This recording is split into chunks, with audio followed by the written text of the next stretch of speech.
Assalamualaikum warahmatullahi wabarakatuh. Halo semuanya, kembali lagi dengan kami kelompok 6. Di sini kelompok 6 akan membawakan materi indahnya etika, pergaulan, dan komunikasi Islami. Jadi kelompok 6 akan menjelaskan apa sih maksudnya etika dan komunikasi dalam Islami. Nah, sebelum itu mari perkenalan dulu yuk. Yang pertama ada Almira Larasati, yang kedua ada Devan Murcidin, yang ketiga ada Iftitah Nur Nabawiyah, yang keempat ada Muhammad Afan Nursasono, dan yang kelima ada Nafati bin Kasma. Nah, selanjutnya akan dijelaskan oleh Kak Alvan. Apa sih itu etika? Etika adalah baik buruknya sebuah tingkah laku atau perbuatan dari seseorang. Untuk etika dalam ajaran agama Islam akan dijelaskan oleh Kak Alvan dan Almira. Selanjutnya kita masuk ke etika pergaulan dalam ajaran Islam. A. Etika pergaulan dengan yang lebih tua. Pengertian: menghormati orang muslim yang lebih tua usianya, orang-orang yang lebih tua dari yang terdekat, yang paling berhak diutamakan untuk dihormati adalah kedua orang tua. Selain kepada kedua orang tua kita, umat muslim dianjurkan untuk menghormati setiap orang yang lebih tua. Contoh: yang pertama, mengucapkan salam apabila bertemu dengan mereka. Kedua, berbuat baik dan berbakti dengan sebaik-baiknya seperti gambar di samping.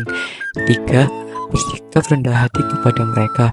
Keempat, mencontohkan perilaku baik mereka, dan lain-lainnya. Yang B, etika pergaulan dengan teman sebaya.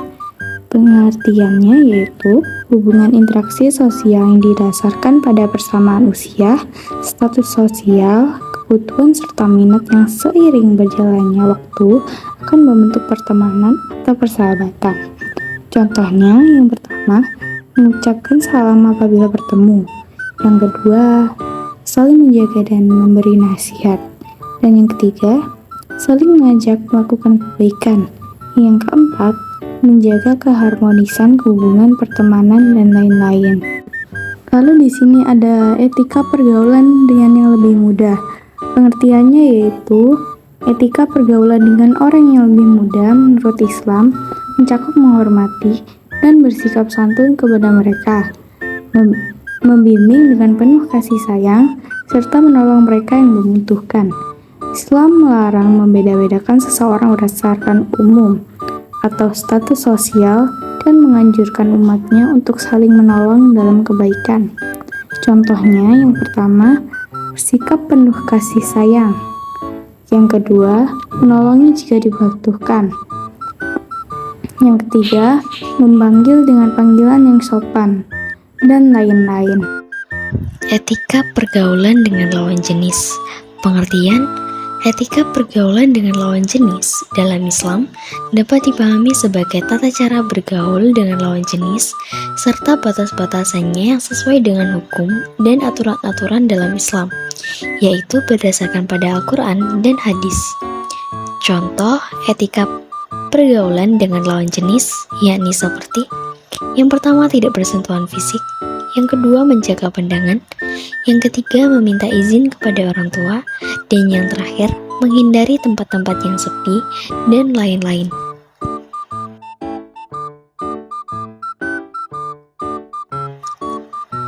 Berbicara atau menyampaikan informasi yang benar. Pengertian: proses pengiriman data dari pengirim ke penerima dengan pemahaman bersama tentang pesan tersebut. Memanfaatkan sistem dan prospektif fisik untuk berkomunikasi secara efektif. Contoh, yang pertama, siapkan pesan sebelumnya. Yang kedua, gunakan bahasa yang jelas dan mudah dipahami. Yang ketiga, beri penjelasan yang memadai. Yang keempat, fokus pada informasi penting. Yang kelima, gunakan format yang mudah dipahami. Dan yang terakhir, memberikan kesempatan untuk bertanya. Menggunakan bahasa yang santun. Penggunaan bahasa yang menjadi pedoman umum yang disepakati oleh masyarakat penggunaan bahasa. Contohnya, yang pertama mulai dengan sapaan dan salam. Yang kedua, perkenalan diri. Yang ketiga, gunakan kata-kata yang tepat dan santun. Yang keempat, ucapkan maaf ketika menyampaikan ide sebagai kerendahan hati. Dan yang terakhir, hargai privasi orang lain dengan tidak menyebarkan berita, gambar, foto yang bisa menyinggung perasaan orang lain, walaupun itu hanya sekedar bercandaan. C. Memberikan respon dengan kata-kata yang baik. Pengertian: penggunaan kata respon yang baik saat kalian heran, takjub, marah, terkejut, terkena prank, dan sebagainya. Contoh: salam, assalamualaikum warahmatullahi wabarakatuh. Salam diucapkan sebagai pembuka pada saat menuliskan berita atau pesan pada orang lain. 2. Tasbih, subhanallah.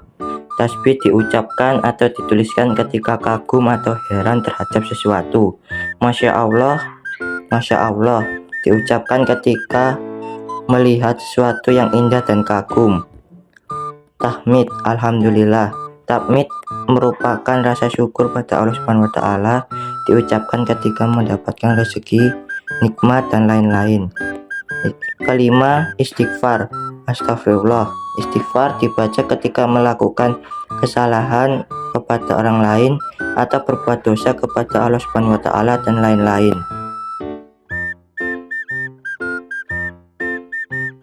D. Bertanggung jawab. Pengertian: tanggung jawab dalam komunikasi adalah sesuatu perbuatan yang telah kita lakukan secara sengaja maupun tidak sengaja. Contoh: pertama, menjalankan ibadah 5 waktu atau sholat dengan khusyuk dan tepat waktu. 2. Menghormati orang tua dan merawat mereka di masa tua. Yang terakhir, 3. Menjaga kehormatan diri dan menjauhi perbuatan yang tidak pantas dan lain-lain.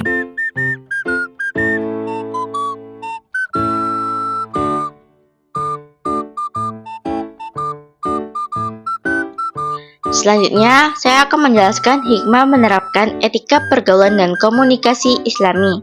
Pengertian: menerapkan etika pergaulan dan komunikasi Islami membangun hubungan sehat, memperkuat kepribadian Islami, mendukung lingkungan positif, menjaga keberkahan, menghindari konflik, menyebarkan nilai-nilai Islam, dan meningkatkan kualitas hidup bersama. Contoh, yang pertama, dicintai Allah Subhanahu wa taala dan Rasul-Nya.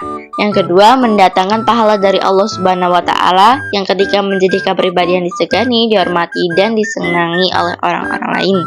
Yang keempat, terciptanya kehidupan yang harmonis di antara sesama. Yang kelima, memudahkan hubungan baik dengan orang lain. Yang keenam, terhindar dari pertengkaran dan permusuhan.